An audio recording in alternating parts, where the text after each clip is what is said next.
নমস্কাৰ, আপোনালোক সকলোকে ডাটা নিউজলৈ স্বাগতম জনাইছোঁ। আজিৰ দিনটোৰ গুৰুত্বপূৰ্ণ বাতৰি লৈ আহিছোঁ আপোনালোকৰ মাজলৈ। যদি আপুনিও এজন অংগনবাড়ী কৰ্মী বা অংগনবাড়ী সহায়িকাৰ দৰমহাৰ বিষয়ে জানিব বিচাৰে, তেন্তে ভিডিঅ'টো আপোনাৰ বাবে বহুত সহায়ক হ'ব। অংগনবাড়ী কৰ্মীসকলে VK পাণ্ডিয়ানৰ দৰমহা বৃদ্ধি ঘোষণাক লৈ সন্দেহ প্ৰকাশ কৰিছে। ৰাজনৈতিক বিশ্লেষকৰ মতে 2024 চনৰ সাধাৰণ নিৰ্বাচনৰ পূৰ্বে বিজেপিয়ে নিজৰ মহিলা ভোট বেংকৰ প্ৰতি ভাবুকিৰ আশা কৰি এই ধৰণৰ ঘোষণা কৰিছে।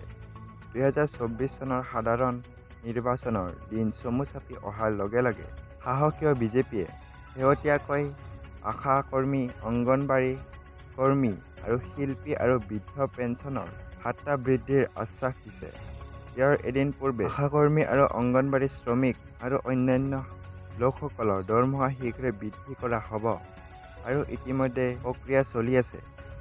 অৱশ্যে ৰাজনৈতিক বিশ্লেষকসকলৰ মতে 2024 চনৰ সাধাৰণ নিৰ্বাচনৰ ইফালে আশা আৰু অংগনবাড়ী কৰ্মীসকলে এই প্ৰতিশ্ৰুতিক লৈ শংকা প্ৰকাশ কৰিছে। কেইবাগৰাকী আশা আৰু অংগনবাড়ী কৰ্মীৰ মতে এই ক্ষেত্ৰত তেওঁলোকৰ দীৰ্ঘদিনীয়া দাবীসমূহ পূৰ্বে বহু আশ্বাস পোৱাৰ পিছতো পূৰণ হোৱা নাই। তেওঁলোকৰ বহুতৰে মতামত আছে যে আগন্তুক সাধাৰণ নিৰ্বাচনৰ বিবেচনা কৰিলে ই কেৱল ৱাল ফ্লাইহে হ'ব পাৰে। ৰাজ্য চৰকাৰে কয় যে আমি আমাৰ কামৰ বাবে কোনো দৰমহা পোৱা নাই।